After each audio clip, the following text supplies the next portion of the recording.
வணக்கம். நான் உங்கள் குருநாதன். இந்த பதிவில் நம்ம என்ன பார்க்க போகிறோம் அப்படின்னா, மிதுன லக்னக்காரவங்களை பொறுத்தளவுக்கு அவங்களுடைய ஜாதகத்தில் கிரகங்கள்லாம் என்னென்ன இடத்துல இருந்துச்சு அப்படின்னா, அவங்களுக்கு வாழ்க்கையில் எவ்வளவோ பிரச்சனைகள் இருந்தால் கூட அவங்க ஒரு நாள் இல்லாட்டி ஒரு நாள் எப்படி மேன்மைக்கு வந்துடுவாங்க அப்படிங்கிறத இந்த பதிவில் பார்ப்போங்க.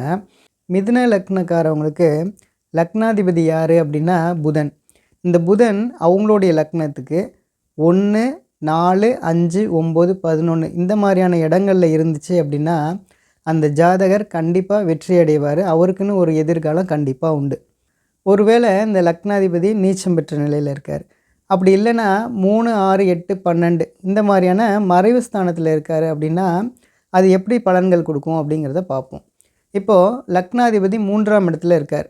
அப்போது அவர் இருக்கக்கூடிய இடம் வேணால் சரியில்லாத இடமா இருக்கலாம். ஆனால் அவர் பார்க்கக்கூடிய இடம் எங்கே அப்படின்னா 9ஆம் இடத்தை பார்ப்பார். அதனால் இந்த ஜாதகரை பொறுத்தளவுக்கு தன்னுடைய சுய முயற்சியில் அவர் மேன்மைக்கு வந்துடுவார். அவருக்கு கிடைக்க வேண்டிய பாக்கியங்கள் எல்லாமே கிடச்சிரும். அந்தஸ்து புகழ் எல்லாமே கிடச்சிருங்க கண்டிப்பாக. இன்னும் சொல்லப்போனால் இந்த 3ஆம் இடத்துல இருக்கக்கூடிய புதன் அது பார்க்கக்கூடிய இடம் 9ஆம் இடம்னு சொல்லக்கூடிய கும்பத்தை பார்க்கும். அதனால் இந்த ஜாதகர் கோபுரம் போல் உயர்ந்து கண்டிப்பாக அவரோட லைஃப்பில் ரொம்ப மேன்மைக்கு வந்துடுவாருங்க. இப்போது லக்னாதிபதி 6ஆம் இடத்துல மறைஞ்சிட்டாருன்னு வச்சுங்களேன். அப்போது புதன் 6ஆம் இடத்துல இருந்து அவருடைய ஜாதகத்தில் 12ஆம் இடத்தை பார்ப்பார். இதனால் என்ன நடக்கும் அப்படின்னா இவங்க நிறைய விரயங்கள் சந்திப்பாங்க. அதே மாதிரி மன உளைச்சல்கள் இருக்குங்க. ஆனாலும் இவங்க இதெல்லாம் கடந்து ரொம்ப சிரமப்பட்டு அப்புறம் மேன்மைக்கு வந்துடுவாங்க. இப்போது லக்னாதிபதி 8ஆம் இடத்துல மறைஞ்சிட்டாருன்னு வச்சுங்களேன். அப்போது இங்கே 8ஆம் இடத்துல இருக்கக்கூடிய புதன் 2ஆம் இடம்னு சொல்லக்கூடிய தனஸ்தானத்தை பார்க்கும். இதனால் இவங்களை பொறுத்தளவுக்கு போராடி தான் மேன்மைக்கு வருவாங்க. ஒரு கட்டத்தில் இவங்களோட லைஃப்பில் ஒரு டவுன் இருக்கும். அதுக்கப்புறம் இவங்க மேன்மைக்கு வருவாங்க. இவங்களுக்கு வெளியூரில் நல்ல யோகம் இருக்குங்க. அடுத்து சொல்லப்போனால் மிதுன லக்னத்துக்கு 7ஆம் இடம் தான் இவங்களுக்கு பாதகாதிபதியாக வரும். அதனால் இவங்களை பொறுத்தளவுக்கு பொது விஷயங்களாக இருக்கட்டும், திருமண வாழ்க்கையாக இருக்கட்டும், இவங்களோட எதிர்பார்ப்புகளை ரொம்பவே குறைச்சிக்கணும். அதாவது பொது விஷயங்களில் இவங்க ஈடுபடும் போது அவங்களுக்கு கிடைக்கக்கூடிய பதவியை நல்ல ஒரு பதவியை இவங்க அக்செப்ட் பண்ணிக்கணும். அதே மாதிரி வாழ்க்கையை பொறுத்தளவுக்கு இவங்களுக்கு அமைஞ்ச மனைவியை அதிர்ஷ்டமான மனைவியாக இவங்க எடுத்துக்கணும். அதே மாதிரி இவங்க மனைவிக்கும் முக்கியத்துவம் கொடுக்கணும். இந்த மாதிரி இவங்க முக்கியத்துவம் கொடுத்துட்டாங்க அப்படின்னாலே இவங்களோட தோஷங்கள் எல்லாமே நீங்கிடும்.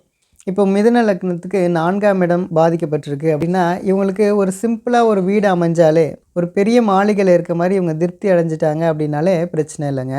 இப்போது மிதுன லக்னத்துக்கு 7ஆம் இடம் பாதகஸ்தானம். அப்போது பாதகாதிபதி யார் அப்படின்னா குரு. அப்போது மிதுன லக்னத்துக்கு 7ஆம் அதிபதினு சொல்லக்கூடிய குரு மறைஞ்சிருந்தாலோ இல்லைன்னா நீசம் அடைந்திருக்காரு அப்படின்னாலே இந்த மிதுன லக்னக்காரவங்களுக்கு என்ன நடக்கும் அப்படின்னா திருமண விஷயத்தில் பிரச்சனைகள், கூட்டாளி விஷயத்தில் பிரச்சனைகள், தொழிலில் ஒரு முன்னேற்றம் இல்லை, அதே மாதிரி ஒரு அந்தஸ்து கிடைக்கல அப்படிங்கிற விஷயத்துலலாம் ஒரு பிரச்சனைகள் கொடுக்க தான் செய்யும். ஆனாலும் ஒரு காலகட்டத்துக்கு அப்புறம் ஒரு நல்ல புகழ், அந்தஸ்து, பொருளாதாரத்தில் நல்ல ஒரு அள்ளி கொடுத்துருங்க. அப்படி ஒரு மேன்மையை கொடுத்துரும். எதனால் அப்படின்னா பாதகாதிபதி மறைஞ்சிருக்கு இல்லைன்னா அது கெட்டு போயிருக்கு அப்படின்னாலே அவங்களுக்கு பார்த்திங்கன்னா அது ஒரு மிகப்பெரிய ப்ளஸ்ஸும் கூட. பாதி வாழ்க்கைக்கு மேலே அவங்க மிகப்பெரிய மேன்மைக்கு வந்துடுவாங்க. ஒருவேளை பாதகாதிபதின்னு சொல்லக்கூடிய குரு பலம் பெற்றுட்டார் அப்படின்னா அந்த ஜாதகருக்கு புகழ் உண்டு, அந்தஸ்து உண்டு, கௌரவம் உண்டு. ஆனாலும் கொஞ்சம் கவனமாக இருக்கணும். அவங்களுக்கு நண்பர்கள்லாம் கிடைப்பாங்க, ஆனால் அதில் கொஞ்சம் சிக்கல் இருக்கும். ஆனால் இவங்களோட முன்னேற்றம் பார்த்திங்கன்னா ஒரு ஆவரேஜாக தான் இருக்கும். அதாவது மிதுன லக்னத்தை பொறுத்தளவுக்கு செவ்வாய் இல்லைன்னா குரு பாதிக்கப்பட்ட நிலையில் இருக்காங்க அப்படின்னாலே இது மிகப்பெரிய ப்ளஸ்ஸுங்க இவங்களுக்கு. அதே மாதிரி மிதுன லக்னத்தை பொறுத்தளவுக்கு சுக்கிரன், சனி பலம் பெற்றுடுச்சு அப்படின்னா அந்த ஜாதகர் ஜெயிச்சிருவார். லக்னாதிபதி, யோகாதிபதி பலம் பெற்றுட்டாங்க, அதே மாதிரி பாதகாதிபதியும் மாரகாதிபதியும் பலம் குறைஞ்சிட்டாங்க அப்படின்னாலே கண்டிப்பாக அந்த ஜாதகர் மிகப்பெரிய வெற்றியும் பொருளாதாரத்தில் மிகப்பெரிய மேன்மையும் கண்டிப்பாக ஒரு நாள் இல்லைன்னா ஒரு நாள் வந்துடுவாருங்க. அடுத்ததாக ஒரு நிலை என்ன அப்படின்னா சுக்கிரன் தான் இவங்களுக்கு 5ஆம் இடத்து அதிபதி. சுக்கிரன் இவங்களுடைய ஜாதகத்தில் நீச்சம் பெற்ற நிலையோ இல்லைன்னா வக்கரம் பெற்ற நிலையிலையோ இருக்குது அப்படின்னா, அப்படி இல்லைன்னா சனி இவங்களோட ஜாதகத்தில் பாதிக்கப்பட்டிருக்கார். இந்த 2 பேரில் யாராவது ஒரு ஆள், அதாவது 5ஆம் இடத்து அதிபதி அப்படி இல்லைன்னா 9ஆம் இடத்து அதிபதி இவங்களோட ஜாதகத்தில் பாதிக்கப்பட்ட நிலையில் இருக்கிறாங்க அப்படின்னா இவங்களுடைய வாழ்க்கையில் ஒரு தடவை இவங்களுக்கு ஒரு இறக்கம் இருக்கும். குழந்தைகளால் இவங்களுக்கு ஒரு மனக்கவலைகள் இருக்கலாம். ஆனாலும் இவங்க லைஃப்பில் எப்படியும் இவங்க மேன்மைக்கு வந்துடுவாங்க. இப்போ 9ஆம் இடத்த அதிபதி பாதிக்கப்பட்ட நிலையில் இருக்குது அப்படின்னா இவங்களுக்கு கௌரவத்தில் சில களங்கங்கள் இருக்கும். அதுக்கப்புறம் இவங்க மேன்மைக்கு வந்துருவாங்க. இவங்கள கீழே விட்டுறாது. பொதுவா ஒரு விஷயம் தெரிஞ்சுக்கங்க.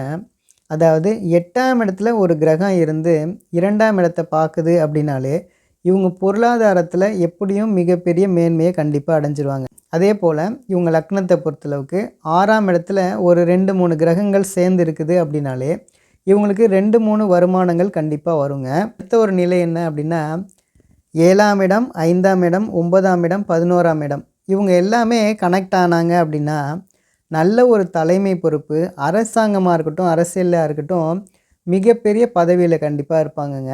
ஆக மொத்தம் பார்த்தீங்கன்னா, நான் மிதுன லக்னத்த பொறுத்தளவுக்கு, கிரகங்கள்லாம் அவங்களுடைய ஜாதகத்தில என்னென்ன இடத்துல இருந்துச்சு அப்படின்னா, அவங்களுக்கு வாழ்க்கையில ஏதோ ஒரு கஷ்டங்கள் இருந்தா கூட, ஒரு நாள் இல்லாட்டி ஒரு நாள் அவங்க மேன்மைக்கு வந்துருவாங்க அப்படிங்கிறதுக்கான அமைப்புகள நான் சொல்லிட்டேன். நம்புங்க. எல்லாமே நல்லதே நடக்குங்க. நன்றி, நன்றி, நன்றி.